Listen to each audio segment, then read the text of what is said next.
Doctor, yo Doctor. tengo, Ya, dígame. pero acerca del tema también. Claro, dígame. Solo un minuto. Es que estaba leyendo en una literatura acerca de los Ya. inhibidores de protón y decía que Ya. debe ser administrado por vía oral 1 hora antes de comer. ¿Es verdad? Entonces en la receta debo colocar una observación. Sí, normalmente cuando vas a administrar el fármaco, la primera parte, ¿no?, tiene inscripción, suscripción y transcripción, es decir, qué fármaco le va a dar, cuánto le va a dar y cómo el paciente va a tomar. Entonces, cuando le das, por ejemplo, un omeprazol, esomeprazol o pantoprazol, se recomienda que el paciente tome en ayuna y que sea de 30 a 60 minutos antes de consumir cualquier alimento. Entonces, donde vas a poner el horario o tomar a cada tantas horas, abajito o al lado, ahí hace la observación al paciente. Esperar 30 minutos, esperar 60 minutos, esperar 1 hora para poder desayunar o para poder comer algún alimento. ¿Ok? Exactamente ahí entraría como la inscripción, suscripción, transcripción, cómo tomar. Ok, gracias. ¿Alguna otra duda? Doctor, Disculpe, doctor, acaba de entrar. ¿Qué decía? De, de cómo indicar el omeprazol. Al final vuelvo a hablar de nuevo, ¿ya? Ya. La otra pregunta. ¿Había una chica más queriendo preguntar? doctor, le comentaba de que he estado teniendo problemas para hacer mi vademecum.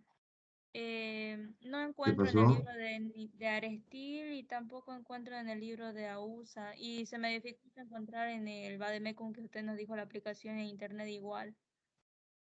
En algunos Ok, fármacos, en los ahorita les voy a laboratorios. mostrar.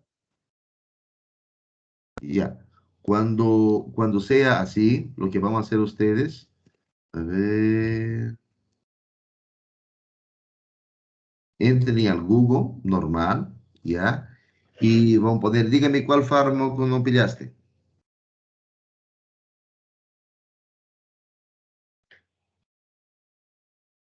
Doctora, Salbutamol.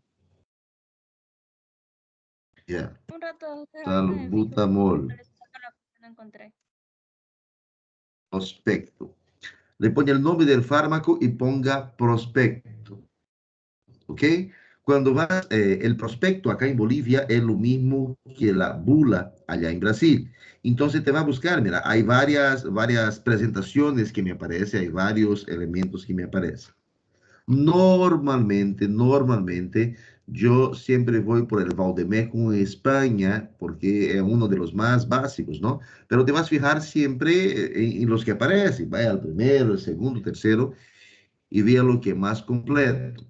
Cuando, por ejemplo, salbutamol, 100 microgramos, dosis, este es suspensión para inhalación, el PAF, que se utiliza para asma. Me dice qué es, qué indicación tiene, qué necesita saber, todo eso. Hay la información para el paciente, ¿ya? Y algunos me traen también la información. Si sos médico, entonces clica acá y vas a ver, ¿no? Sería una opción, ¿no? Aquí es uno. Fijémonos el otro. Este no, salbutamol de Never Pharma. Ya.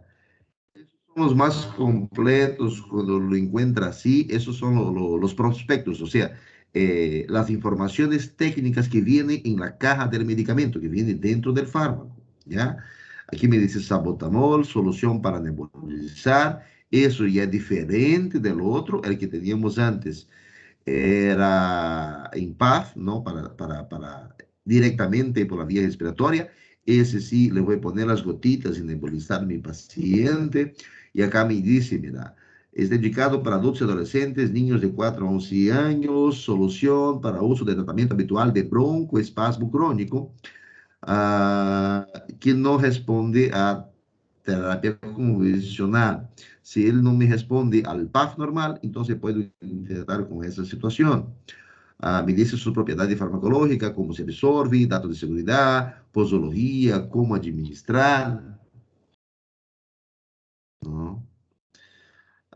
Y así por delante. Yo particularmente más utilizo los prospectos del fármaco, o sea, las guías que me salen de la bula o el prospecto, ¿no? Do que algunos libros básicos, porque acaba siendo un poco más difícil encontrar la información complementaria, la información cierta, ¿no? Salbutamol, prospecto y efectos secundarios. Entonces procuro siempre ir a los documentos que vienen en el propio fármaco. Claro que hay que tener cuidado porque algunas informaciones son más locas que cualquier otra cosa, o sea, cuál efectividad, cuál tal cosa. Si pongo acá, por ejemplo, ivermectina, prospecto, y le doy buscar, hay que tener cuidado. Ni siempre las informaciones de Internet son la cosa. Por ejemplo, Medicina Plus, más o menos, no son fuentes 100% confiables que ustedes tienen que ir, ¿no? Ivermectina, COFA. A ver, ¿qué dice acá?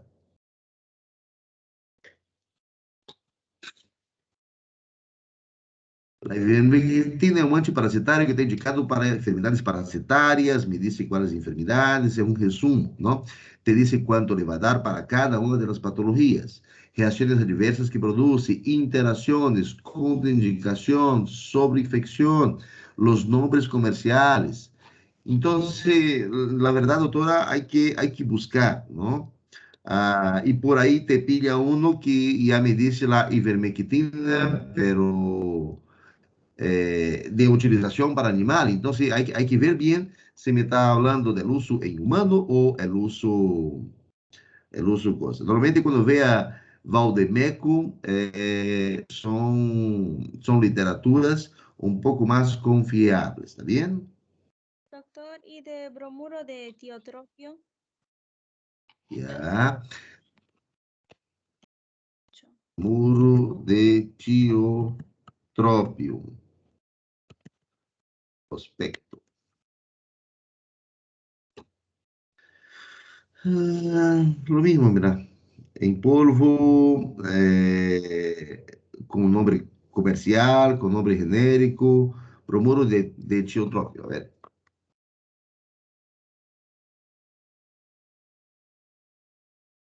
no me quiere ceder. No vamos a pelear, por ahí hay virus. Acá, el mismo que había visto del salbutamol, mira. Y lo puedo incluso sacar en PDF si quiere ver el documento original de la bula, ¿no? Del prospecto. Que carguen. Ya.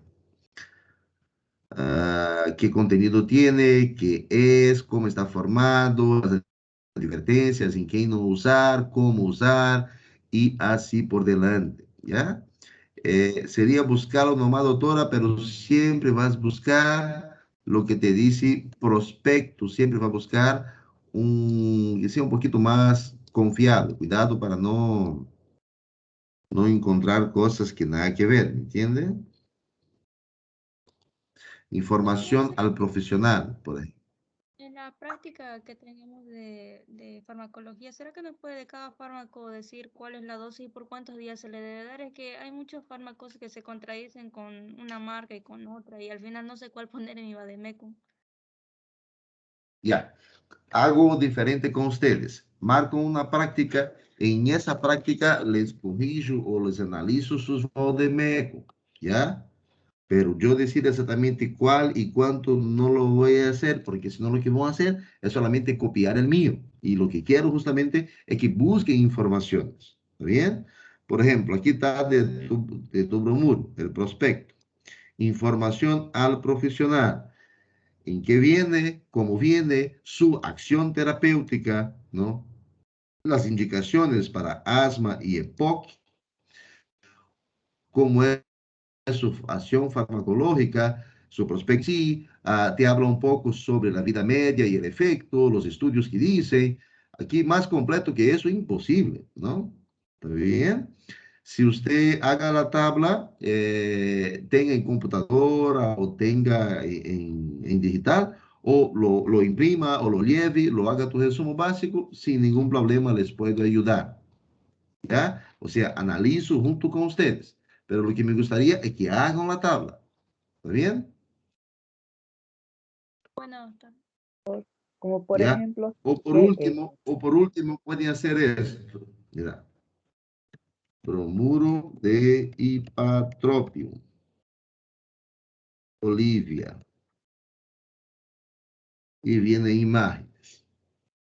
Aquí son las imágenes que van a tener Atrovent, ¿ya? El que más utilizamos. El salbutamol, ¿no? Ahí está el otro. Vamos aquí, Atrovent. Para nebulizar. Y Atrovent. Cuando entras a uno, ¿ya? A ver si aquí me va a aparecer, entra a la página de la cosa, visitar el sitio. Y cuando entras a la página, ahí también va a estar, o a veces es farmacia, te va a querer vender, pero por lo otro, ahí a veces tiene el prospecto o las informaciones, a ver, ficha técnica, qué es, para qué sirve, cómo sirve, y así por delante. ¿Está bien? ¿Para qué se utiliza? ¿Ya? Orientaciones legales, beneficios de usos y así por delante. ¿Ok? Mira, lo único que hice fue buscar el fármaco en internet, ¿no? Y él me sale una foto y lo que hice fue clicar encima de la foto, ¿no?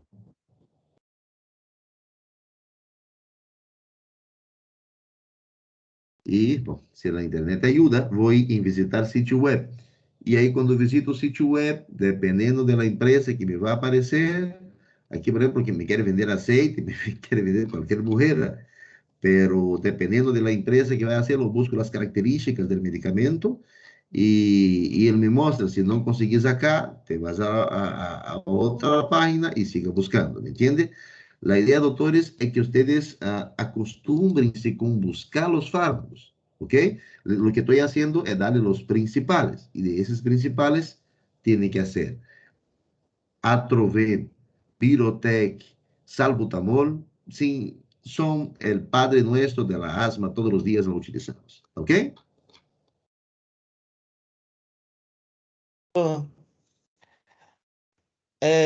ahora Quando me doctor, vou a pesquisar, eu penso que é mais fácil colocar um site chamado FAMED, que aí já sale o medicamento quase todo pronto.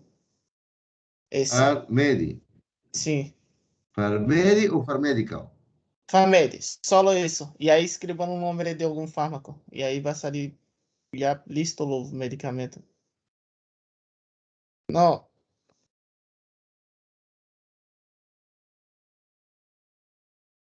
Não, aqui está em inglês.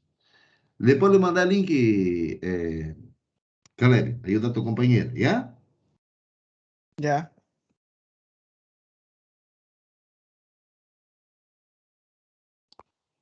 Alguma outra pergunta? sí, doctor, conforme a las, también me estoy complicando en las presentaciones y dosis porque me vienen en, más que todo, ¿no? Estos en salbutamol, los otros me vienen en, en solución para aerosol, inhalación, polvo, ampollas y todo eso, pero o sea, me sale mucho. Y aparte que me dicen que las ampollas está contraindicado en niños, que más se usa para inhalador, que tiene que ser con un tipo de inhalador específico, digamos, ¿no ve? Así Sim. eso. O sea, yo supongo que tengo que hacer los más usados, lo que me resulte más práctico dosificar, ¿no? Como por ejemplo un inhalador 1 a 2 veces al día, así, para que no me confunda con las otras dosis que me vienen más complicadas. Eu vou mostrar, por exemplo, em mis livros. Dá-me um segundo. Vamos a fármacos de pediatria.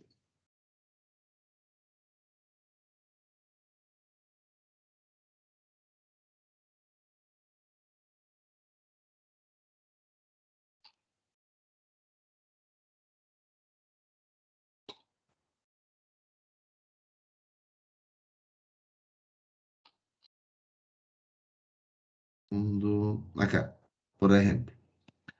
Lo tengo el salbutamol, salmoterol, la acetilcisteína, dextromethorphan, todo eso para los fármacos relacionados con la vía respiratoria, expectorantes y otros, direccionado a la pediatría específicamente. Si lo utilizo como nebulización, es decir, si tengo el salbutamol en gotas para poner, para nebulizar, es una fórmula que utilizo. Se le vou dar el salbutamol em tableta, é outra coisa. Se lo vou utilizar em aerosol com el PAF, é outra forma de utilizar. Pero sí, lo que tengo que hacer cuando voy a buscar es, por ejemplo, salbutamol, presentación en Bolivia. Por ejemplo,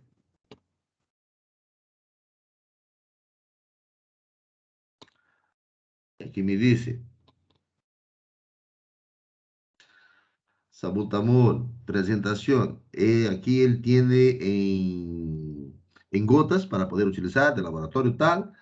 Y siquiera puedo ir a imágenes que también me facilita un poco más y voy a encontrar, mira, yo tengo salbutamol en gotas, tengo salbutamol ah, en spray, en puff, ese es en aerosol, por ejemplo, ese de acá en gotas orales, suspensión para inhalación, y voy buscando, y ese aquí ya es el puff para poder hacer directamente en boca del paciente, directamente para entrar directamente a la vía respiratoria del paciente y así por delante. Es un poco más complicado que ustedes en ese momento lo puedan buscar, lo puedan encontrar, pero esta es la estrategia, ¿ok? Que ustedes sufran un poquito para poder encontrar. Si tenga su tabla, cuando tenga su tabla, si quiere un día, sacamos un tiempo acá en la propia plataforma, le compartís pantalla y le voy diciendo, mira, eso lo va a encontrar mejor así, eso lo va a encontrar más acá. Cuando sea las prácticas de esa semana, como estoy de baja esperando el resultado, no quise exponer a ustedes. Pero si sale negativo, próxima semana ya estoy de vuelta, entonces lleven sus tablas a la práctica y vamos a discutir. ¿Está bien? Está bien, doctor, gracias. ¿Alguna otra pregunta?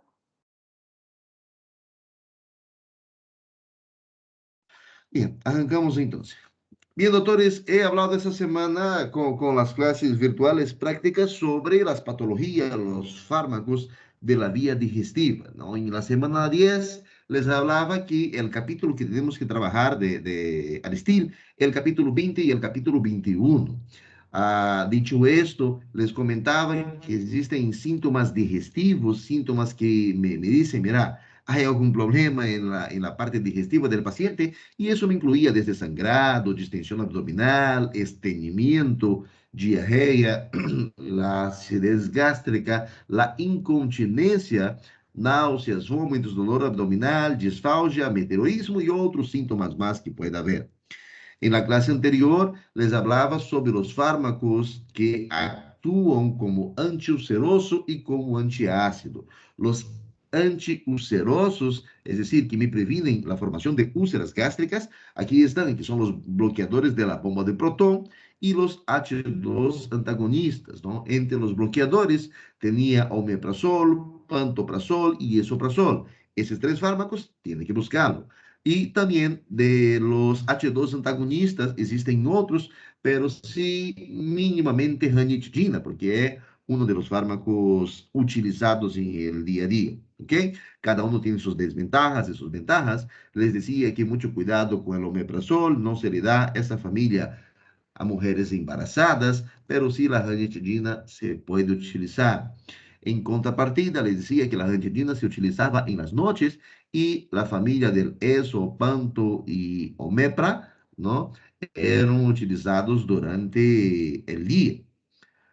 Siempre en ayuna, la primera cosa que tiene que tomar en el día es su cápsula, y normalmente en cápsula mejor o en tabletas entéricas, tabletas recubiertas, para que pueda resistir al ácido clorhídrico hasta llegar y hacer su función. Les decía también en relación a los antiácidos, y ahí era la diferencia que el antiácido tengo que utilizar cuando hay una pirosis, cuando hay el momento de la dolor retroesternal de tipo urente, y ya los bloqueadores o la ranitidina utilizarían como prevención de cuadros. Le hablaba que el misoprostol, el Citotec, está clasificado, y siempre vão ver nas literaturas, como protetor de la mucosa gástrica, pero no me vayan a meter pata y no me vayan a utilizar ese medicamento porque sus efectos colaterales son extremadamente relevantes, entonces no se utiliza en gastroenterología. Él sí va a ser utilizado en ginecología. ¿Cómo lo vamos a hacer o de qué forma lo vamos a hacer? Cuando lleven su materia de ginecología, ahí lo vamos a aprender sus indicaciones, dosis y así por delante. Hasta mientras, esos fármacos que le estoy mostrando en este momento tienen que estar en su tabla como fármacos antiácidos y como fármacos antiulcerosos. Les hablaba, por ejemplo, del efecto del sal de fruta, del superaldiges, de hidróxido de aluminio en la mucosa en una gastritis aguda o en la pirosis que tiene el paciente. Les dije que me busque, por favor, la composición del sal de fruta. ¿Buscaron?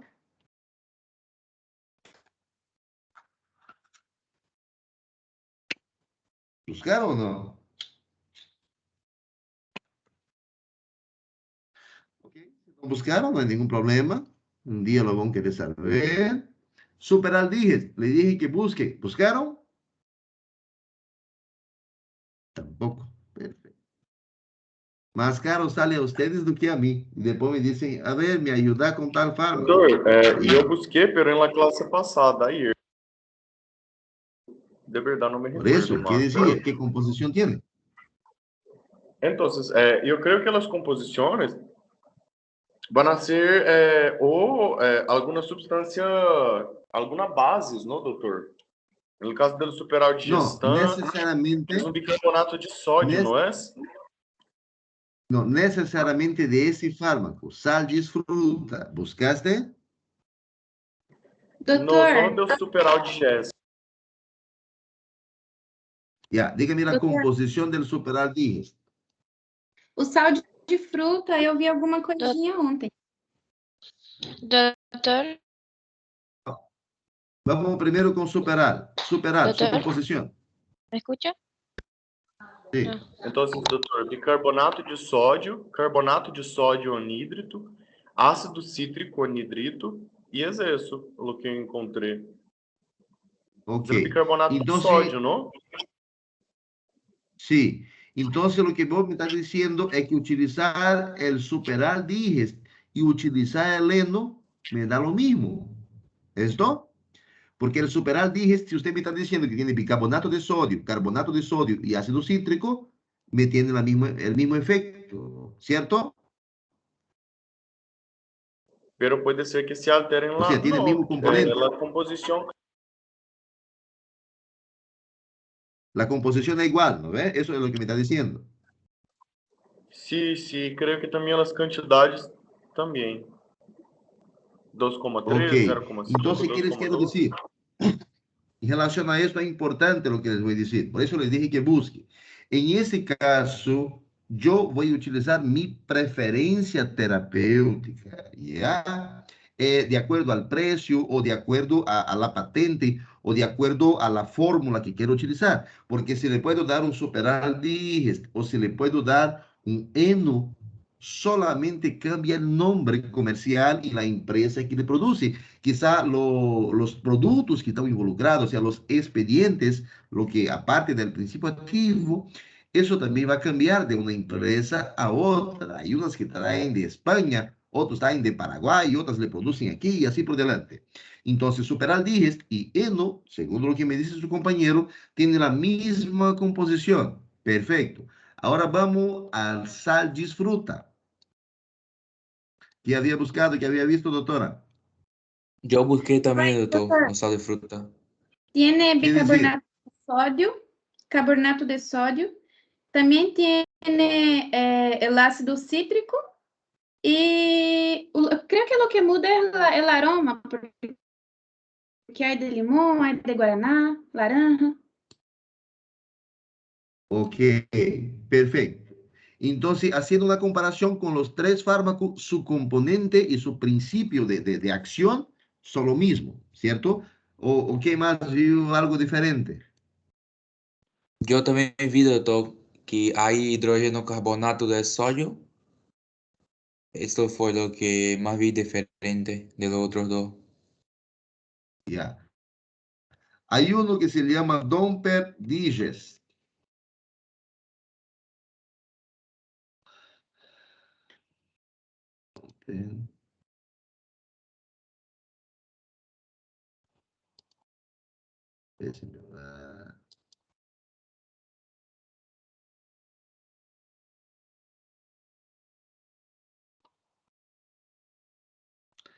Él tiene otro tipo de componente. Ahorita vamos a entrar en él. ¿Ya? Después hablo de él. Ok, entonces lo que se queda de esos tres tipos de medicamento, lo que se queda de esos tres tipos de medicamento es que el principio, la farmacología de ellos son iguales, o sea, los fármacos base de ellos son iguales. Diferente de cuando les hablaba a ustedes de los antigripales, ¿no? Los antigripales necesito conocer exatamente qué tipo de molécula o qué tipo de principio tiene. Yo tengo varios tipos de antigripal para poder utilizar. Hay unos que son a base de clorfenidamina, otros son a base de pseudonefrina, otros son a base, sabe Dios, de qué más, y así por delante. ¿Se acuerdan de esto o no? ¿O no era ustedes que estaban diciendo?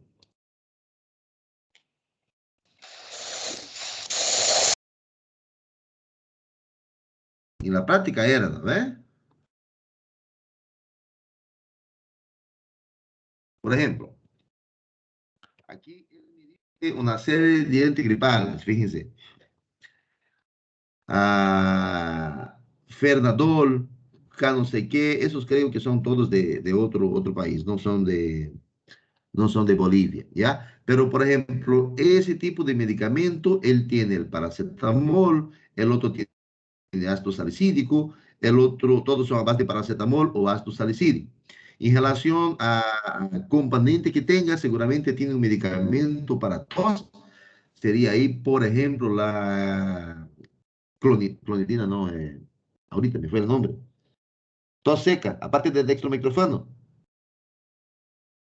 Les Salbutamol. hablé, no, no, no, tos seca, Codeína. opioide. Y ahorita voy a hablar de él de nuevo. Codeína. Codeína, gracias, doctora. ¿No? Seguramente tiene la codeína, tiene un antihistamínico, tiene el descongestionante nasal, que normalmente es la pseudonefrina, tiene su cafeína y así por delante, ¿no?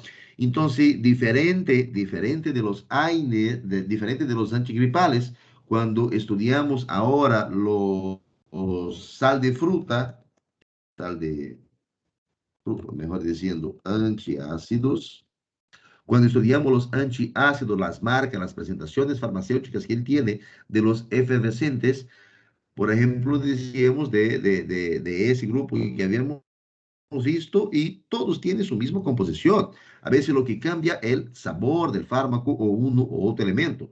Por ejemplo, el heno, en ese caso acá, no se da para ver lo que tiene como componente, y no quiero tener que descargarlo. A ver si alguno sale con la cosa, ¿no? Y bueno, entendieron lo que quiero decir, ¿no ve? Para no perder tiempo acá. Los efervescentes, tengo que verificar qué tipo de componentes tiene en su fórmula. Ya, en resumen, esto. Ya, ni siempre todos son a base de bicarbonato. Cuando ustedes vayan prescribiendo o cuando se vayan acostumbrando a utilizar los nombres comerciales, ustedes van a ver que uno tiene mejor efecto para un lado o otro tiene mejor efecto para el otro. Eso lo hace agir más rápido o agir mejor, ¿ya? Aquí estaban los representantes de bombas de protones y así por delante. Les voy a pasar un pequeño video, tengan atentos, ¿ya? Por ahí les voy a hacer preguntas del video durante su clase, para que no se duerman.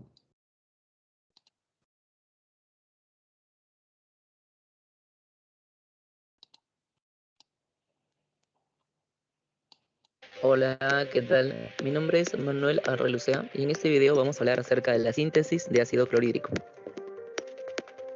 Primero tenemos que mencionar que en el estómago existen unas glándulas llamadas glándulas gástricas, donde vamos a encontrar algunos tipos de células, entre ellas las células parietales. Entonces vamos a ver en este esquema. Aquí tenemos las células mucosas del cuello de esta glándula.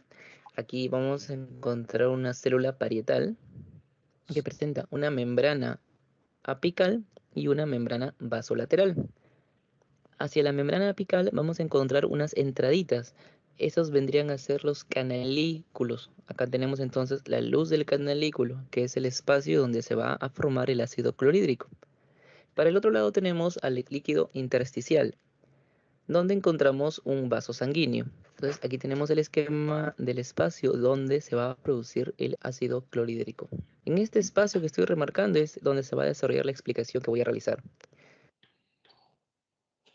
Entonces aquí tenemos la luz del canalículo, la célula parietal, una parte de esta célula, y el líquido intersticial, donde encontramos al vaso sanguíneo. Nosotros vamos a formar el ácido clorhídrico aquí, en este espacio, que es la luz del canalículo. Y para eso necesitamos dos elementos, el hidrógeno y el cloro. ¿De dónde lo vamos a obtener? El hidrógeno sale de acá, del agua. Aquí tenemos las moléculas del agua en la célula parietal. Esta molécula de agua se va a disociar, se divide en hidrógeno e hidróxido. Y este hidróxido se une al anhidrido carbónico para formar el bicarbonato.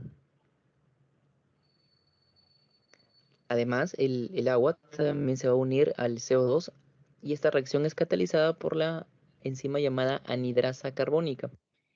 Y esto origina un ácido carbónico. Este ácido carbónico se va a disociar en hidrógeno y bicarbonato. Entonces, mira, ya tenemos bicarbonato y ya tenemos hidrógeno.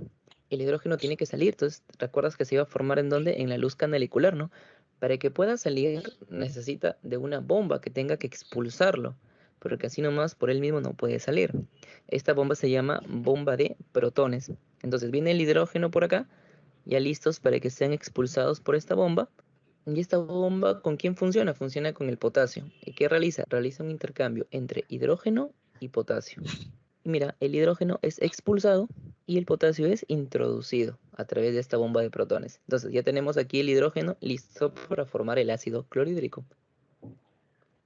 Y este potasio, como ya cumplió su función, ahora regresa hacia la luz canalicular a través de los canales de potasio. Ahora vemos aquí el cloro que está en el vaso sanguíneo. Este cloro tiene que unirse al hidrógeno, ¿no? Para formar el ácido clorhídrico y tiene que llegar a la luz del canalículo. ¿Cómo hace eso? Primero tendría que entrar a la célula parietal y para eso existe una molécula llamada antiportador. ¿Qué es lo que va a hacer? Va a intercambiar un bicarbonato por un cloro. Entonces este bicarbonato sale y el cloro va a entrar a través de esta molécula. Ya tenemos el cloro acá. Ahora, el bicarbonato que está en la sangre va a producir lo que se conoce como marea alcalina, porque va a aumentar el pH sanguíneo. El cloro que está en la célula ahora tiene que salir hacia la luz del canalículo y para eso utiliza los canales de cloro para poder salir. Y ya puede unirse ahora con el hidrógeno, mira, se van a unir y forman el ácido clorhídrico. Además, la célula parietal va a expulsar agua a través del proceso llamado ósmosis. Aquí tenemos el agua y va a difundir hasta la luz del canalículo. Entonces, lo que va a secretar el estómago sería una secreción acuosa con ácido clorhídrico. Todo este proceso es estimulado por unas moléculas que tienen sus receptores aquí en la célula parietal. Aquí lo señalamos. Estos receptores son los receptores de acetilcolina, de gastrina y de histamina. La acetilcolina, recordemos que es el neurotransmisor del sistema nervioso parasimpático.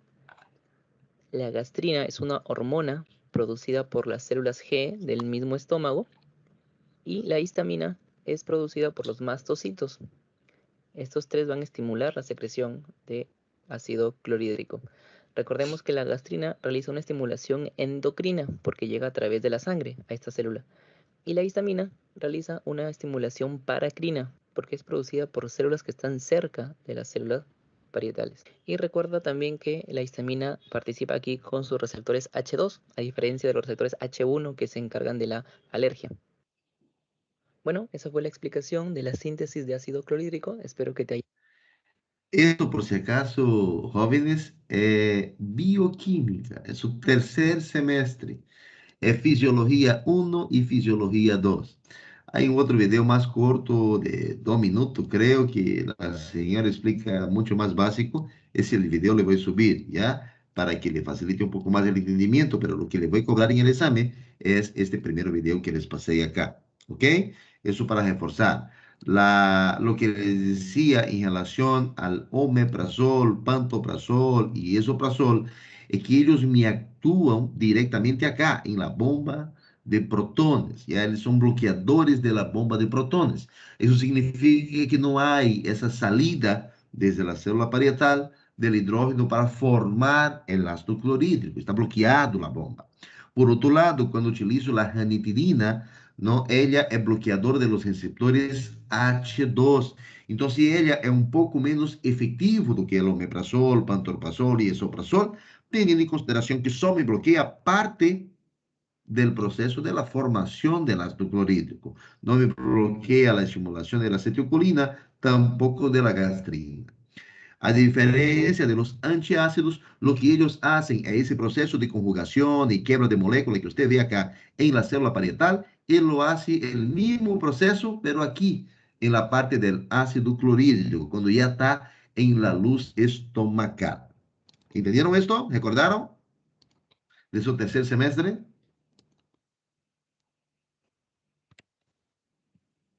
Bueno, recordar, A ver, si tiene pregunta, haga. Doctor, ¿puede enviar el video en la plataforma para que se quede mejor de mirarlo? Claro, claro, le voy a mandar. ¿Ya? Terminando la clase, le subo. Hay unos 4 o 5 videos hoy. ¿Ya? Gracias. ¿Alguna otra pregunta más? Doutor, só queria lhe perguntar sobre dois fármacos que não vi que você havia ponido, que são a dimiticona e o carvão ativado. Eles vai cair nessa agora ou não? Claro. Va, y justamente ahorita voy a hablar de ellos, ¿ya? Simeticona y carbón activado. ¿Está bien? Ya, ¿Alguna doutor. otra pregunta? Seguimos.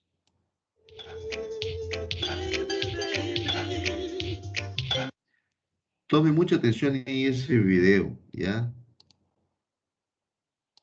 Es un pediatra hablando sobre niños.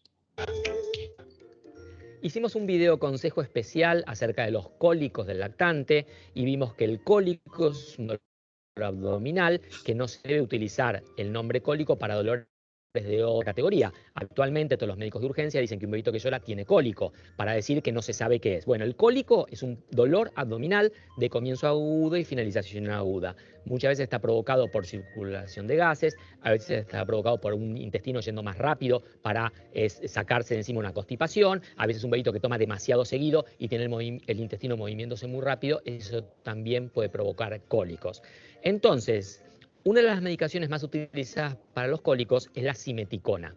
La simeticona es un detergente. Este detergente tiene la capacidad de disminuir la tensión. No me vayan a estar dando hola, limpol o detergente para los niños. Él utiliza la expresión de detergente porque actúa como si fuera un detergente por si acaso, ¿ya? Superficial de las burbujas y de esa manera achica los gases. Es decir, que si un bebito tiene un gas circulando por el intestino generando dilatación y dolor, si yo le achico el gas, tengo la capacidad de disminuir ese cólico. La simeticona, que no es un medicamento porque no se absorbe en la sangre y no tiene efectos en el resto del organismo. Lo que él dice que no es un medicamento, no lo tomen por ese lado, pero sí, lo que él te va a decir en ese momento es que la simeticona es un fármaco considerado un fármaco local. Él no llega a ser absorbido, es un fármaco tópico, hace efecto ahí, en el momento, al entrar en contacto con la pared o con las moléculas que tiene que hablar. Sino que actúa únicamente en el intestino, se lo considera un medicamento tópico, es decir, un medicamento de uso local. Así como yo a veces me pongo una crema en la piel, que es un medicamento tópico, si yo le doy a un paciente simeticona que recorre el intestino, también es un medicamento tópico intraintestinal. Entonces, la simeticona va recorriendo el intestino y donde toma una burbuja de aire, la achica y de esa manera los cólicos pueden disminuir. Si alguna vez algún médico te dice que la simeticona no tiene función, que la simeticona es un efecto placebo, lo que te está diciendo es que él diagnostica cólicos ante cualquier dolor. Por supuesto, si un chico llora porque tiene malas rutinas del sueño, la simeticona no se lo va a mejorar. Si un chico llora porque tiene alergia a la proteína de leche de vaca, la simeticona no se lo va a mejorar. Si un chico llora porque tiene reflujo, no se lo va a mejorar. Entonces, la simeticona no mejora el llanto. La simeticona mejora los cólicos. Y al mejorar los cólicos, va a llorar menos aquel bebé solamente que tiene cólicos. Si uno busca en la Biblia de la farmacología, el libro Goodman y Gilman, va a decir que la simeticona es un medicamento de uso tópico, es decir, de uso local, que tiene la capacidad de achicar los gases. Entonces, si un cólico está provocado por los gases, la simeticona tiene la capacidad de disminuir esos gases. Cuando él te habla en relación a los cólicos y te habla en relación a los gases, recuerden que uno de los síntomas que me va a tener el paciente es la presencia de dolor, ¿no?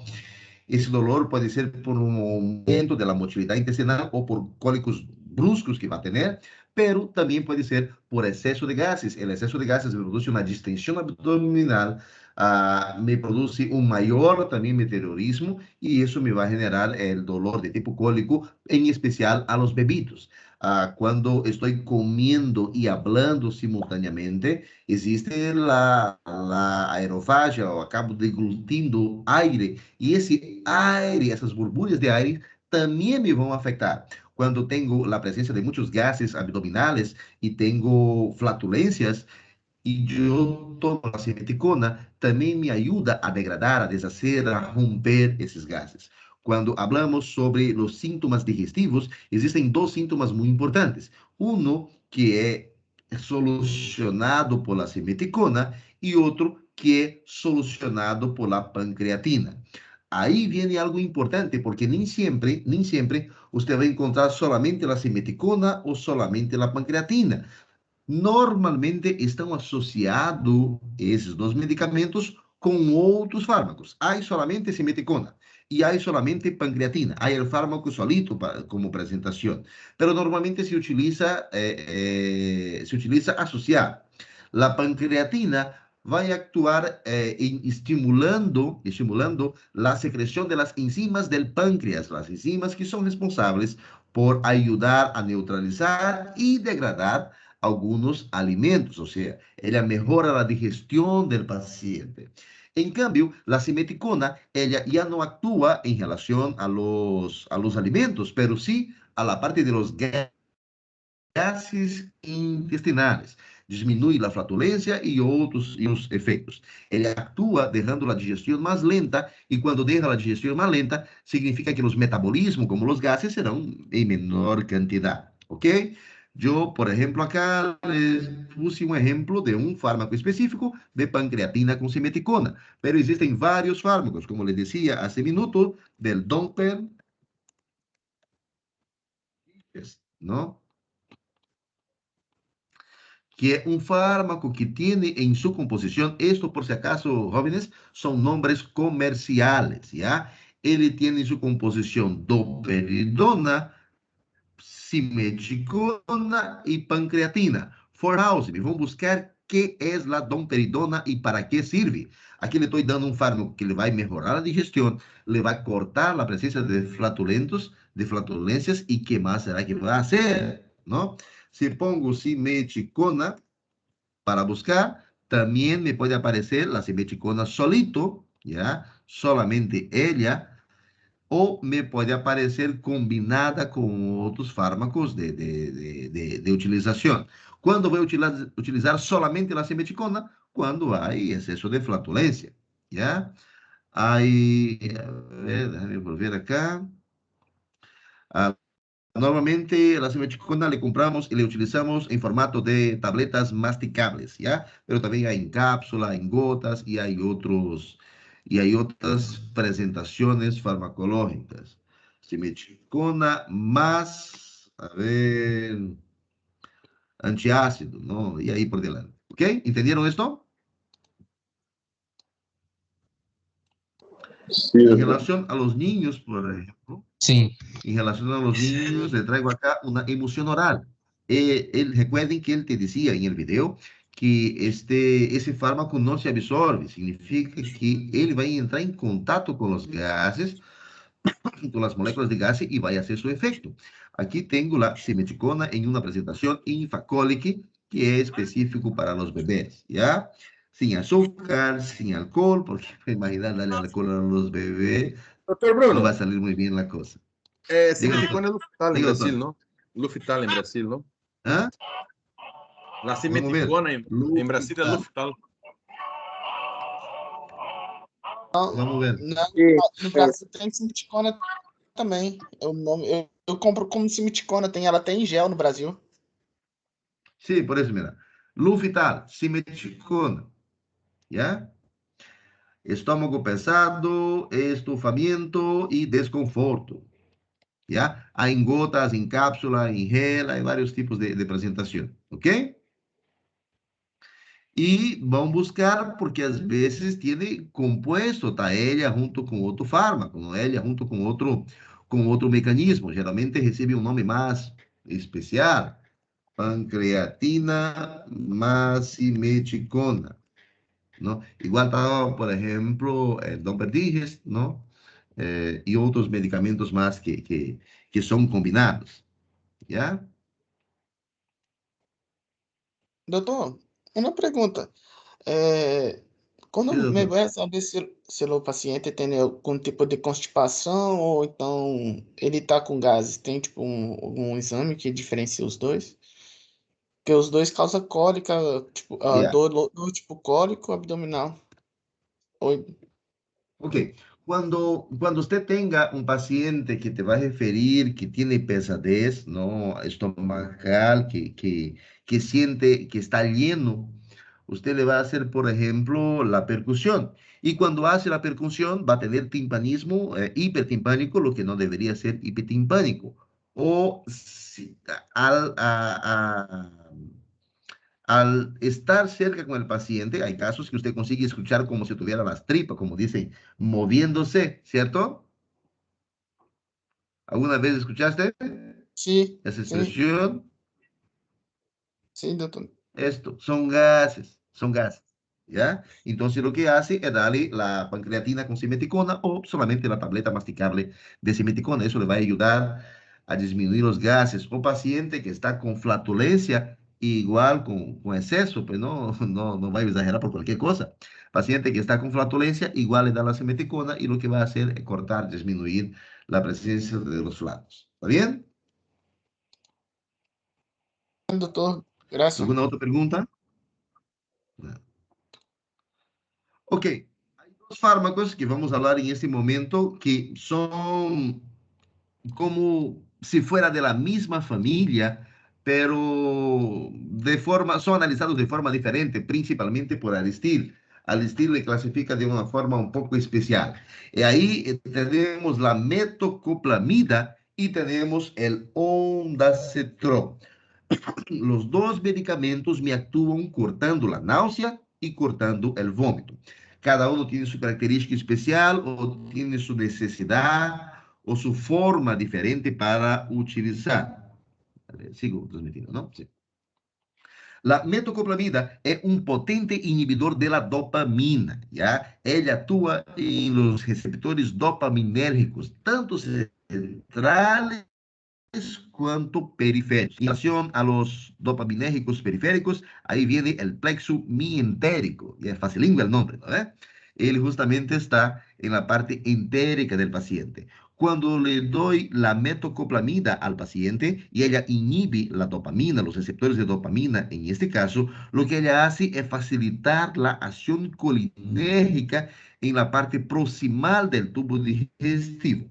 Me aumenta la presión del esfínter esofágico inferior, me actúa aumentando la motilidad gástrica y también relaja el píloro. Vamos a traducir esto para el básico. Lo que hace la metoclopramida en ese paciente de acá.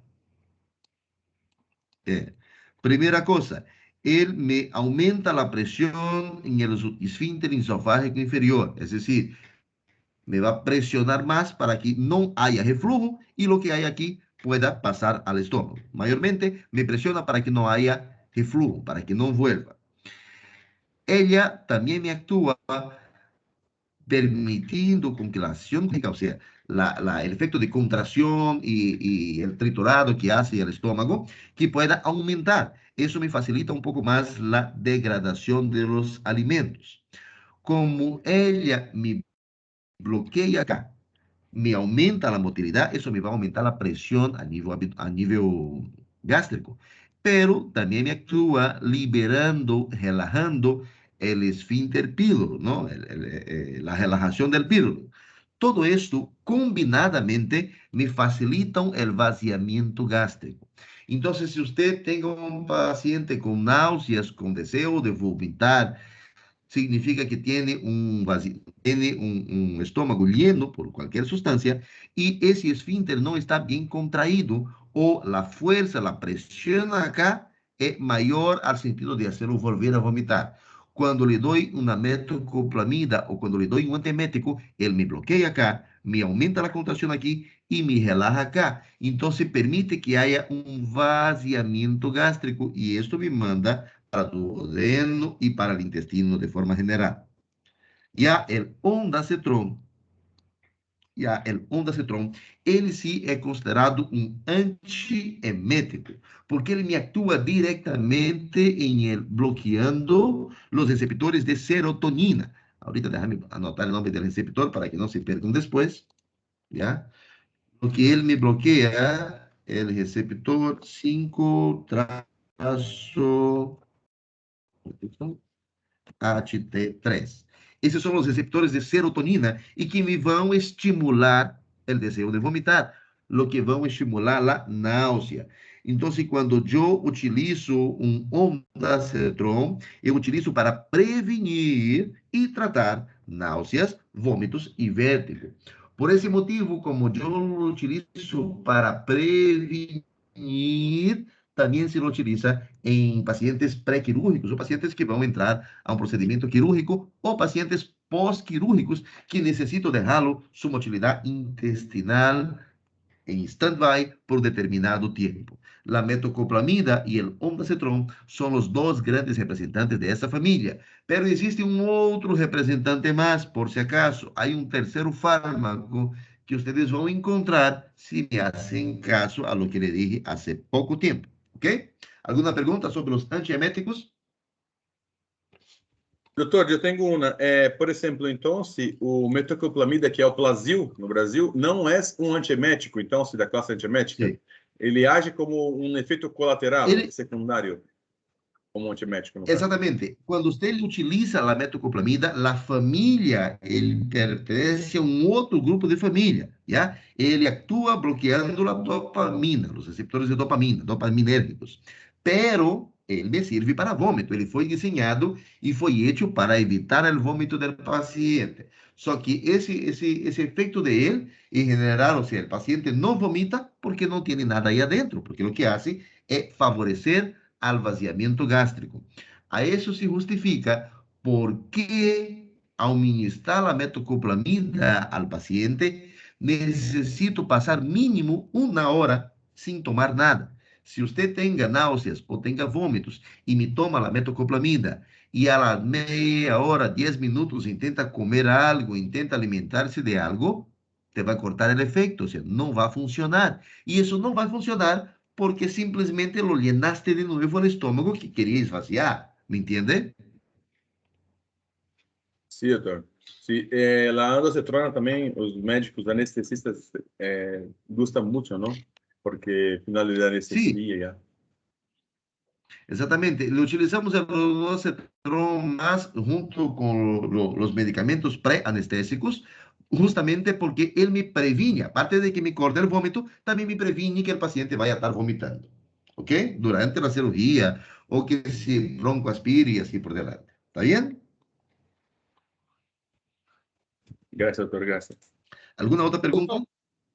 Una pregunta, este esvaziamento que vai provocar a metocomida vai causar também um efeito laxante? Porque se esvazia só no estômago ou se esvazia também no intestino e tudo isso? A consequência, sim. A consequência, sim. Pero no que él va a tener un efecto laxante. Recuerden que el peristaltismo, él se da mediante haya presión, él tiene varios receptores. Y cuando hay materia fecal, o entonces cuando haya cosas para poder eliminar o absorberse, ahí se aumenta un poco el peristaltismo y le ayuda a que haya la deposición del paciente para que le haya la catarsis. ¿Está bien? Pero no necesariamente él me actuó como un laxante, ¿ya? Ya, doutor, graças. Ok, ¿otra pregunta o no? Bien. Ahora entraremos en algo que es básico y que normalmente no le hacen caso, el estreñimiento. El estreñimiento es una dificultad, es una ausencia de la eliminación de materia fecal. Eso puede ser de forma aguda o de forma crónica. Entonces, el normal de un sujeto adulto es ir al baño al menos una o dos veces por día. Se tem uma pessoa adulta indo ao banho 5 ou 6 vezes, penso na diarreia. Pero se o paciente, em vez de fazer, por exemplo, 7 dias em uma semana, em vez de ir mínimo 5 ou 6 vezes, o paciente está indo 3 vezes a semana ou 2 vezes a semana, significa que tem sim um estreñimiento. As causas que favorecem ou que me podem causar um estreñimiento agudo, aí está um gráfico facilingo para entender que el paciente está comiendo demasiada comida sólida, comida dura, como por ejemplo las harinas. Entonces la harina entra en contacto con agua, con el jugo y todos los elementos ahí dentro del intestino. Y eso me va a hacer con que se hinche más y al mismo tiempo esa agua va a ser absorbida y va a dificultar para poder salir. La comida muy seca, en otras palabras.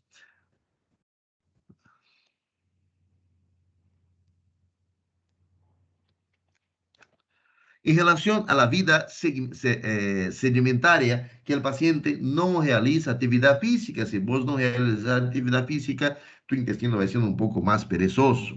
La ausencia de fibras en la dieta del paciente, el poco consumo de agua le deja la materia fecal más dura y también ignorar el deseo de ir al baño.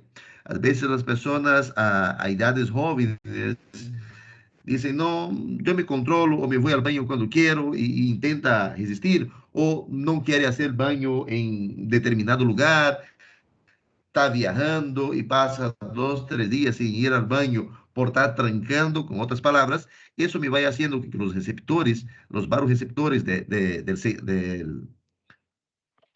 los varoreceptores del seguimiento del intestino, por mirar las mensajes de ustedes en el grupo me perco acá. ¿Qué se llama esa parte del estómago, del colon? Sigma. Sigmoide, doutor. Reto sigmoide. Sigmoide, eso, gracias, doctor. Bien, ¿se ve? Entonces, el sigmoide y el reto tienen sus receptores de presión. Cuando hay materia fecal lista, entonces lo que ellos hacen es estimular el deseo de defecar, ¿ok? Entonces, perdón, si tengo un estreñimiento, puede ser por esas causas de forma aguda, pero también puedo tener estreñimiento crónico por enfermedad de Crohn y otro tipo de patología. Si tengo estreñimiento, utilizo laxantes y los laxantes existen su clasificación. Mucha atención en esto. No le estoy diciendo que me van a decorar todo tipo de laxante, pero mínimamente necesitan entender las particularidades de cada uno o cómo funcionan sus grupos de laxantes. El primer grupo son los formadores de masa o los formadores de bolo intestinal. Es decir, esas sustancias son ingeridas, ¿ya? Ahí tengo salva, tengo productos ricos en celulosa, tengo fibras. Y cuando el paciente come o cuando el paciente se alimenta de esas sustancias, ¿ok? Ellas van a tardar un poco más de días para hacer efecto, pero simplemente lo que hacen es suplementar la ausencia de fibras que tiene el paciente. Cuando le doy los formadores de masa, necesito dar siempre acompañado de abundante cantidad de agua. Entonces, se le va a dar fibras, se le va a dar cereales a ese paciente para que actúe de esa forma. Igual tiene que aumentar la ingesta de agua en un tratamiento. ¿Ok? Lo que pasa es que esas fibras que están ahí, ellas absorben el agua, modifica la consistencia de las heces. Su efecto no es tan inmediato, tarda a veces semana para hacer efecto. Pero el principio de ese tipo de tratamiento es activar los receptores del ano y del sigmoide y decir, belleza, hay más materia fecal. A mayor presión va a liberar el esfínter. Eso sería, por ejemplo, para las personas que tienen estreñimiento por estar reteniendo, por ignorar el deseo de ir al baño. A largo tiempo, eso podría pasar. O personas que no tienen un esfínter con buena sensibilidad. Hay casos que el paciente anatómicamente no tiene una buena función de los receptores del sigmoide, entonces aumentar el volumen ahí podría ser uno de los medicamentos a ser utilizados. Hacen parte del grupo de agentes formadores de masa. Otro grupo de laxantes que hay son los lubricantes o suavizantes. Ahí vienen los vegetales como el glicerol, el aceite de parafina y así por delante. Normalmente son fármacos, son elementos que yo doy para transformar esta materia fecal un poco más grasosa, aceitosa, y eso me puede facilitar para que pueda pasar a la hora de hacer la motilidad, ¿ok? Para dejarlo un poco más blanda, en otras palabras. Y yo tengo en dos formas de administración. Tengo por vía oral, como por ejemplo este medicamento que te muestro ahí de aceite de parafina, pero también hay fármacos que son lubricantes o suavizantes que yo le pongo por vía retal, como por ejemplo el glicerol, ¿ya? Otro grupo de laxantes son conocidos como laxantes osmóticos. Esos medicamentos, cuando yo administro a mi paciente, como por ejemplo sales inorgánicos, lactosa, glicerol y otros más, lo que ellos van a hacer, como son laxantes de tipo osmótico, ellos me van a aumentar.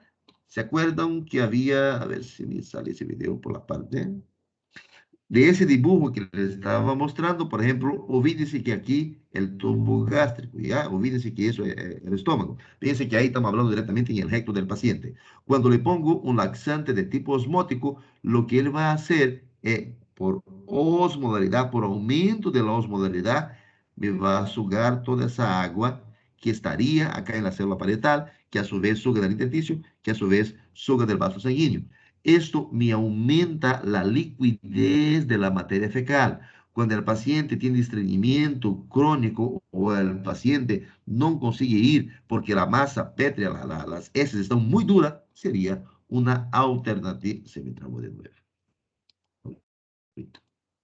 Sería una alternativa para poder utilizar los laxantes de tipo osmótico, ¿ya? Ahí, como les decía, lo que ellos hacen es actuar facilitando o haciendo con que se sugue y se chupe la agua y no se absorbe. Entonces el paciente va a tener mayor cantidad de líquido, facilitando un poco más en la salida de ese líquido con la materia fecal. Ahorita, un segundo más.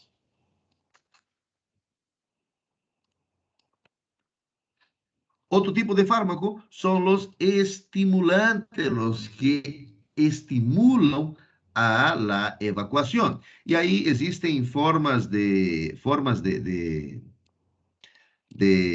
administrarlo, existen varios elementos, varios representantes de ahí. La molécula farmacológica más utilizada es el bisacutil, ¿ya? El bisacotil hace parte de los derivados fenilí. Déjame, aquí está más fácil. Estoy ciego ya. Y aparte que el nombre no ayuda, ¿no? Aquí. Difeliumetano. Gente, facilísimo. Sepan solamente bisacotil, que hace parte del grupo de los estimulantes. No le voy a pedir esos nombres más locos porque es huevada esto. ¿Ya? ¿Está bien? En relación a los estimulantes, dicen estimulantes, pero son estimulantes por contacto. Los estimulantes por contacto, lo que ellos hacen es inhibir la absorción de electrolitos y eso aumenta también el contenido intestinal, el contenido que va a estar ahí. También me hace similar al proceso de los formadores de masa, pero ellos son más prácticos y actúan más rápidos. Son fármacos de alivio, en otras palabras, ¿ok? Lo que ellos hacen es estimulación mecánica del peristaltismo. De toda su clasificación, de todos sus grupos, normalmente hay la cáscara sagrada, aloe vera, ¿no? Las cápsulas de aloe vera, y el bisacotilo es el medicamento utilizado como molécula farmacológica más común, pelo menos acá en el medio de nosotros. En relación a los laxantes que vamos a utilizar, ahorita les voy a pasar 2 videos. Después de los videos, le hablo para preguntas. O durante el video si quieren igual.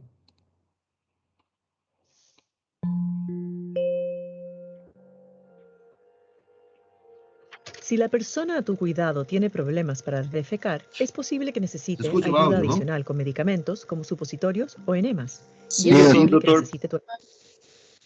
En este video repasaremos cuáles son y cómo usarlos para que puedas ayudar a la persona a tu cuidado a aliviarse y sentirse más cómoda. Probemos. Necesitarás un supositorio o un enema, según lo que sugiere el médico. Un supositorio es un medicamento firme en forma de bala o cono, y un enema suele ser un frasco pequeño de medicamento líquido. Ambos se administran por vía rectal para ayudar a defecar.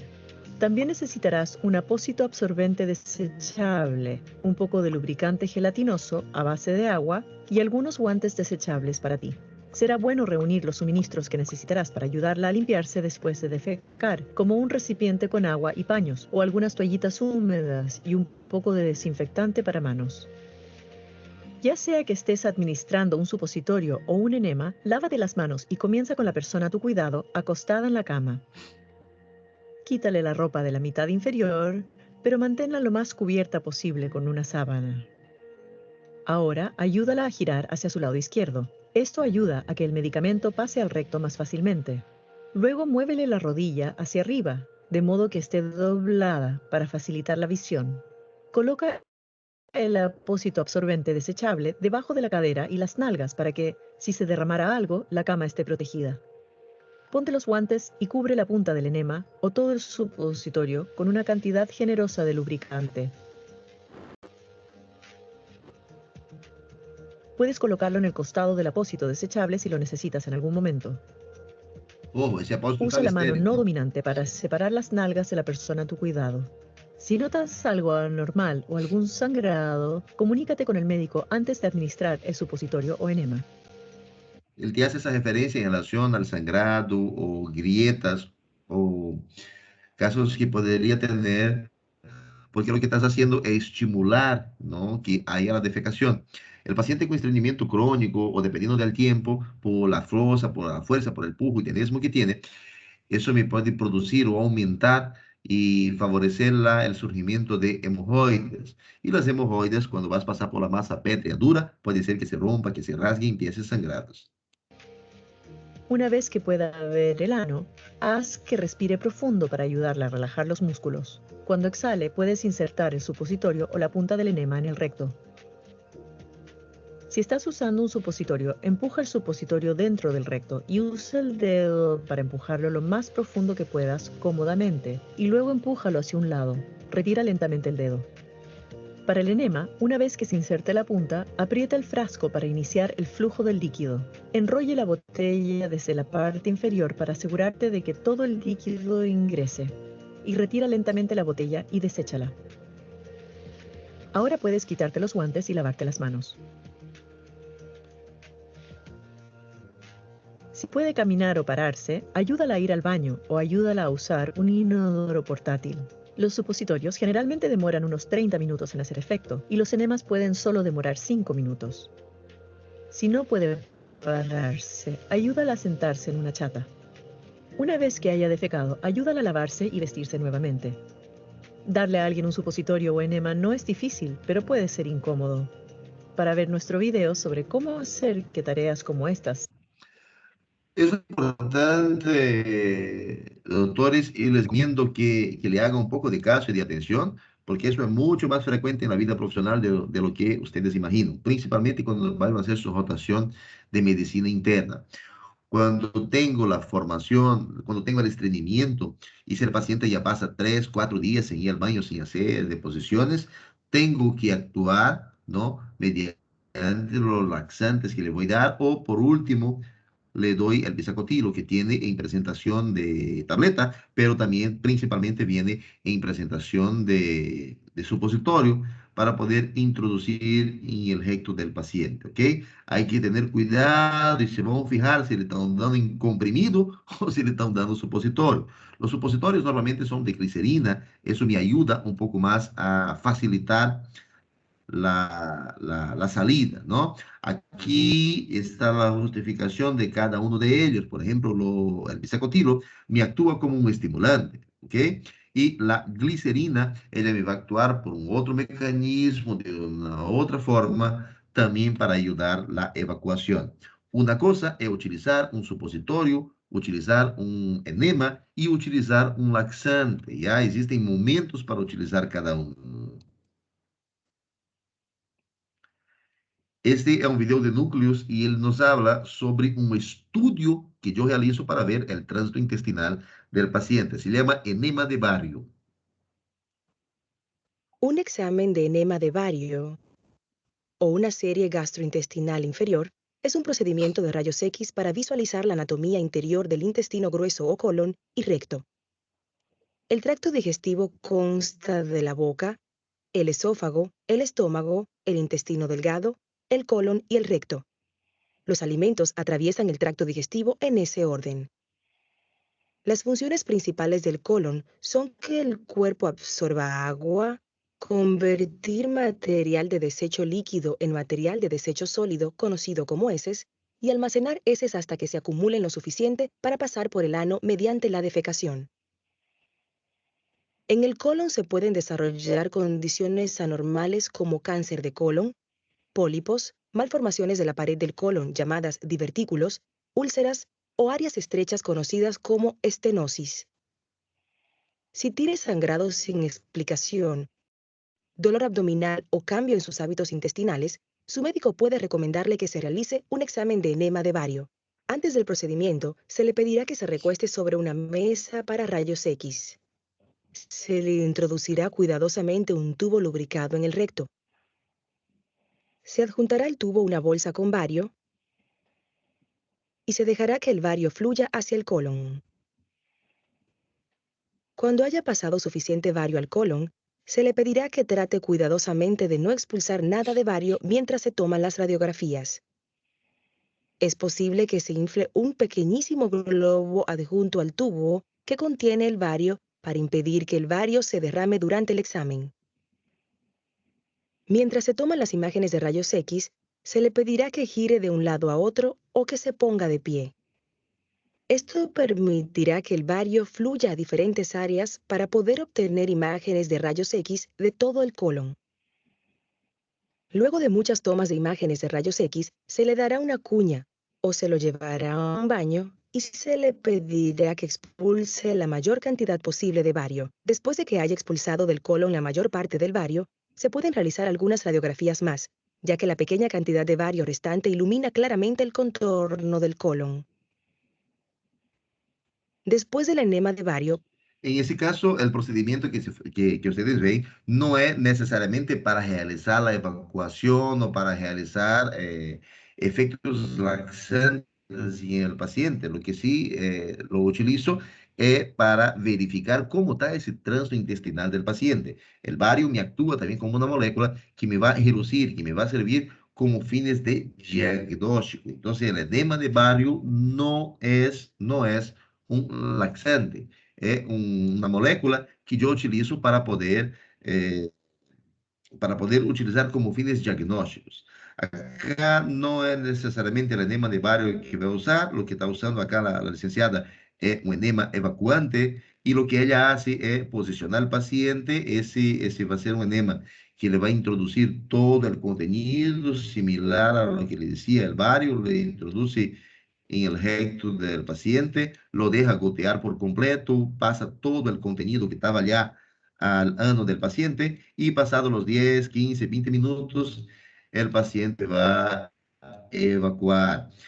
Eso sería, ese will be, ¿ya? Eso sería una forma de intentar hacer la evacuación para que no se pase a medidas más drásticas, por ejemplo, cuando se forma un fecaloma en el paciente. Eso de pasar el video acá está horrible. Mucho virus, ¿por qué será? Doutor, la internet está mal también, está muy mal acá, en esa zona. Sí, Antiviral. cambia el clima, parece que Tigo se enoja. Ese video les voy a mandar, ¿ya? Los 3 videos para que puedan facilitar un poco Doutor, más su vida. só uma pergunta. ¿Sí? É que entre os laxantes normais aí, que são tipo, qualquer um desses que você passou aí agora, o melhor seria, em caso tipo, de um paciente com desidratação ou algo assim, é melhor os enemas, não?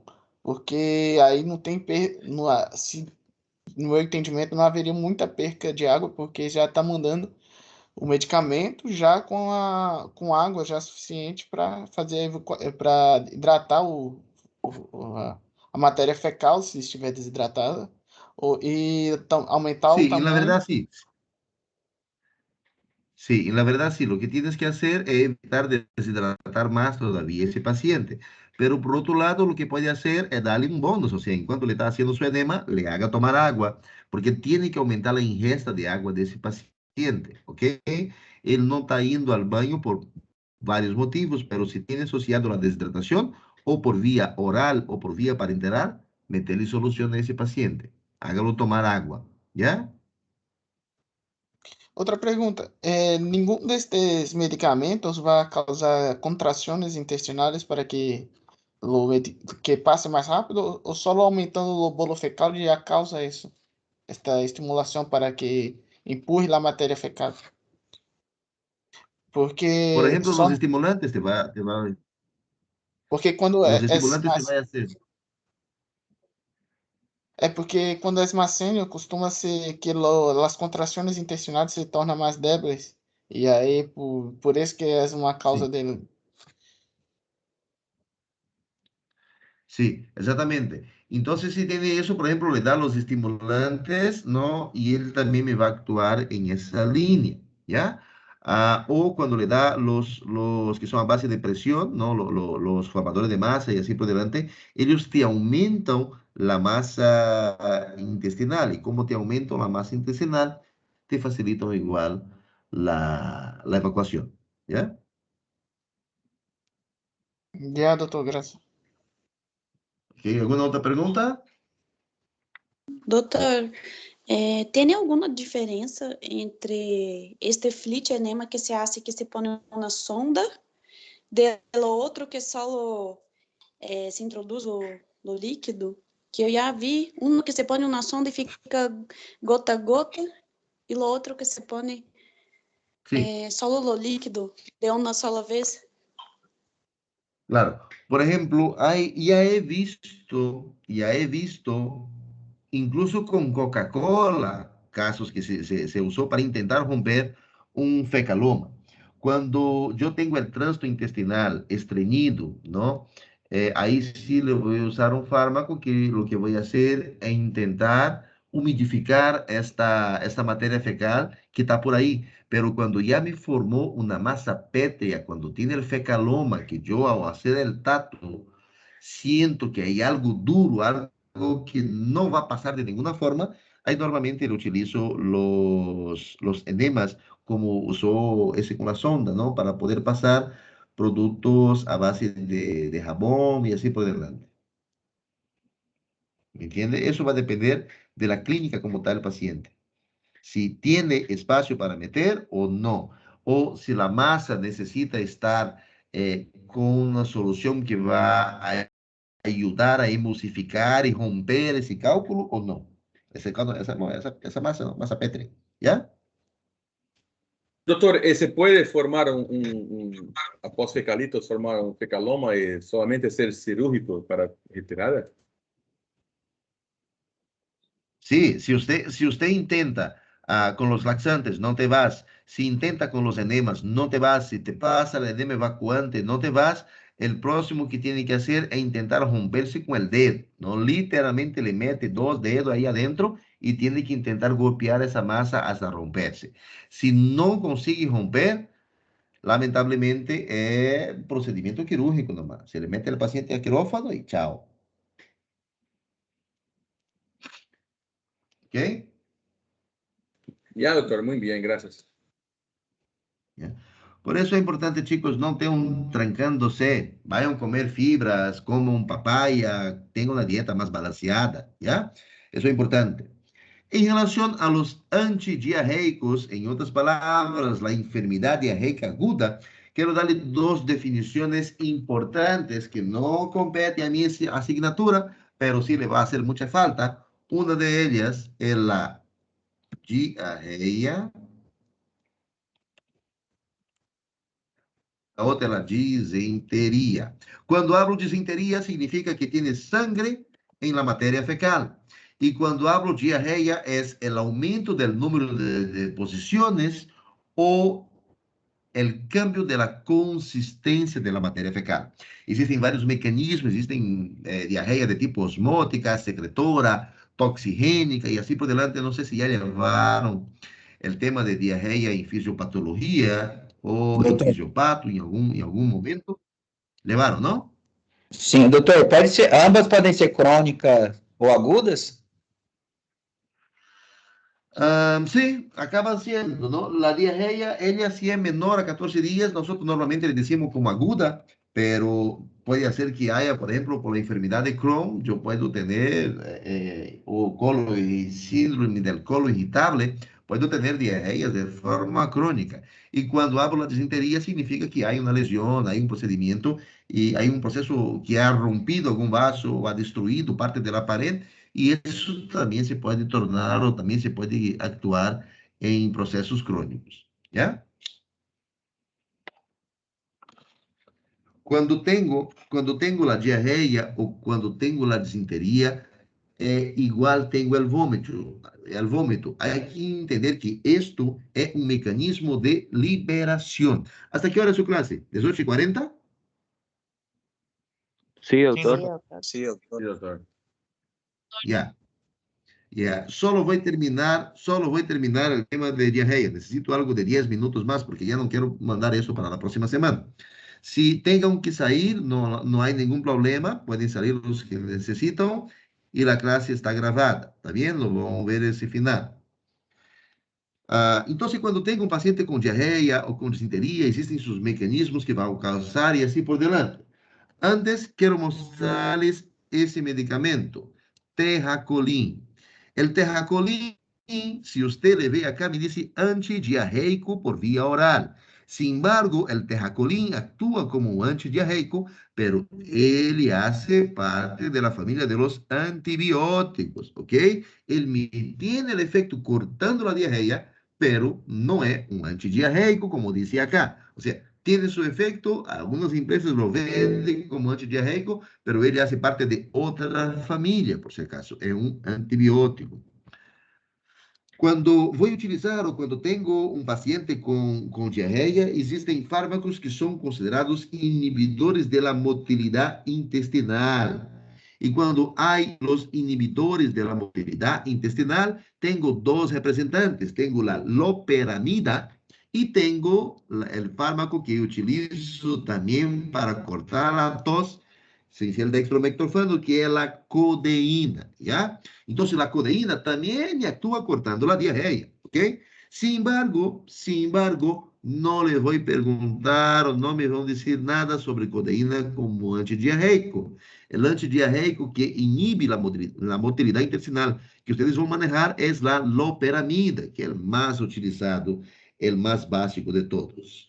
Así como el vómito, la diarrea o la disentería solo debe ser cortada, solo tengo que dar un antidiarreico o un antiemético cuando esto ya me está deshidratando el paciente o ya me está afectando estados en el paciente.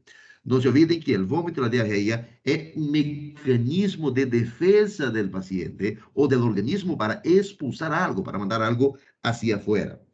Entonces, la loperamida es mi representante de los inhibidores de la motilidad. Ellos actúan a baja dosis, por ejemplo, acá en 2 miligramos, ellos actúan sobre el sistema digestivo, disminuyendo, bloqueando o inhibiendo el peristaltismo. Y con eso le tranquiliza, le normaliza la diarrea que tenga el paciente. Ahora, si usted necesita un antidiarreico que actúa como absorventes intestinales, es decir, lo que ellos hacen es estimulan la absorción de agua y estimulan la absorción o neutralización de toxinas que puedan estar en ese organismo. Vuelvo a decir, si me busca un absorbente intestinal, por el paciente se tomó algún medicamento, hizo algo, y ese algo le produjo por intoxicación, o esto le afectó por bacterias, o le afectó a la motilidad intestinal, pero ahí está el tóxico que sigue siendo la causa de la diarrea, entonces le vas a dar carbón activado. Me actúa como un antidiarreico, ahí lo que decía Caleb, ¿ya? Por ejemplo, hay una bacteria que me produce una toxina, y esa toxina, la toxina Shiga, me produce disentería, pero también me afecta en otras instancias a diarrea, ¿no? O me puede ser tóxico ahí en el organismo y yo tengo que sacar ese tóxico de una cosa. El carbón activado, él me actúa neutralizando, absorbiendo esas toxinas y mejorando el cuadro del paciente. También, también existen fármacos que son hiperinhibidores de la motilidad intestinal. Ahí, por ejemplo, existen algunos elementos, algunos fármacos como o rosecatotrilo, que é o nome mais complicado para poder dizer. Aqui está, rosecatotrilo, ok? Esse medicamento, por exemplo, nunca lo he utilizado, nunca lo he visto em minha vida, pero diz na literatura. E existem outros que são modificadores do transporte de los electrolitos, e esses modificadores do transporte de los electrolitos, ustedes vão ver em farmacologia de Aristil o nome dexametasona. También actúa, también tiene efecto los corticoides y esos son los representantes de los modificadores del transporte. Para finalizar, aquí les paso una última información. Segundo el órgano afetado, las patologías digestivas pueden ser gastroenteritis, es decir, el paciente tiene una infección o una inflamación a nivel gástrico y a nivel entérico. Como consecuencia de esto, clínicamente el paciente tiene vómito y tiene diarrea. Si el paciente tiene vómito y tiene diarrea, le doy un ondansetron, le doy una metoclopramida o le doy una loperamida. La gastroenterocolitis, el paciente tiene vómito, tiene diarrea, tiene pusmo y tiene tenesmo. Entonces le doy un antiemético, le doy un antidiarreico y le doy una simeticona con pancreatina, porque me va a ayudar también a mejorar los cólicos que haya a tener ese paciente, porque si tiene pusmo y tenesmo, tiene otro tipo de alteración más. La enterocolitis es una afección que me afecta la parte entérica y me afecta el colon. El paciente tiene diarrea, pero no tiene vómito. Puede haber bujo, tenesmo o no, ¿ya? Pero sí, la enterocolitis no tiene afección y no tiene la presencia de vómitos. La enteritis solamente diarrea. La colitis, solamente pujo o tenesmo. Y la gastritis es la inflamación de la mucosa gástrica que me repercute en vómitos. Con eso terminamos la clase de hoy. Los que tengo que volar, vuelen pajaritos. Y los que tengo preguntas, estoy a disposición. Gracias, doctor. Eso, Gracias, doctor. Doctor, que le vaya bien. doctor, Diga, doctor. Diga, doctor. ¿cuándo va a ser los exámenes de segundo parcial? ¿Ya sabe la fecha? No, no me mandaron la fecha todavía, pero estaba programada. Ahorita alguien me mandó, no, ni sé cuándo está programado según el calendario académico, ¿se acuerdan? ¿No tiene calendario académico?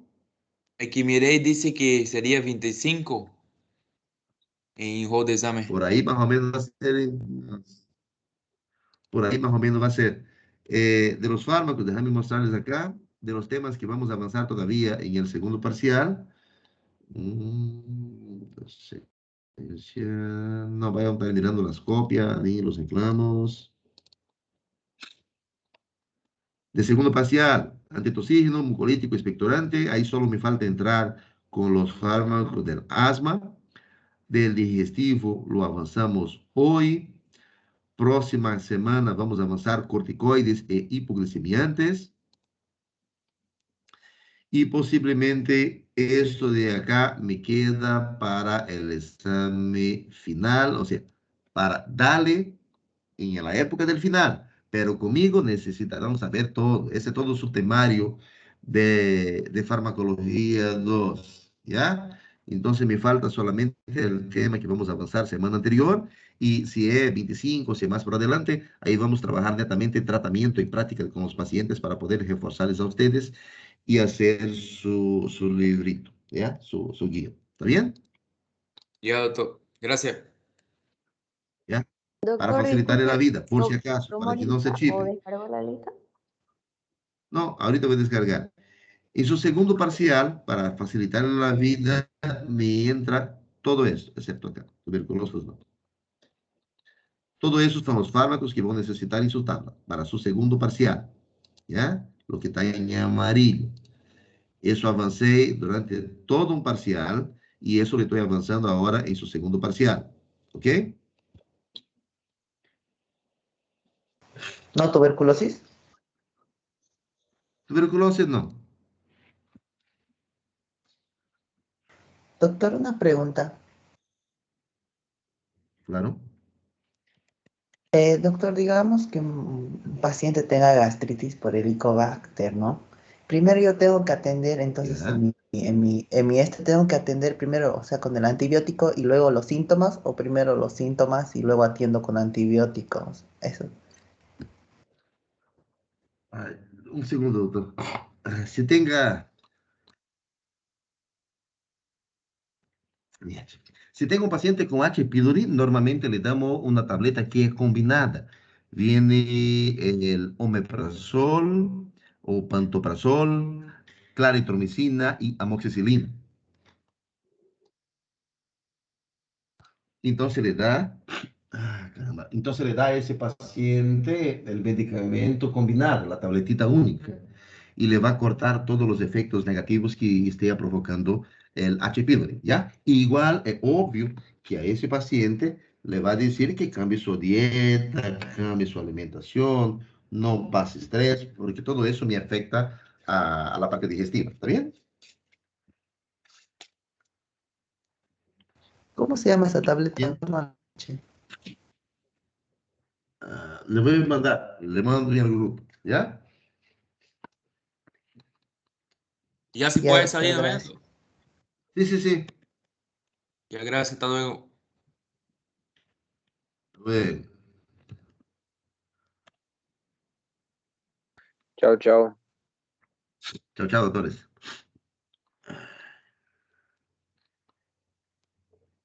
A ver si me sale la Chao, tableta. doctor. De todas formas, le mando al grupo. Pyloripac. ¿Cómo? En Brasil, el más conocido es Pyloripac. Pyloripac. Esto. ¿Y ese Perfecto, Pyloripac es el doctor. Voy a antibiótico? buscar aquí igual en Bolivia, ¿cuál?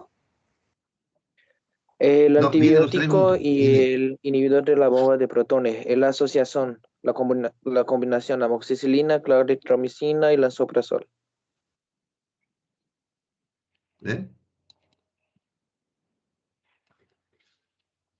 Ya. Perfecto. Listo, doctores. Vayan a volar, vayan a dormir. Buenas noches. Buenas noches.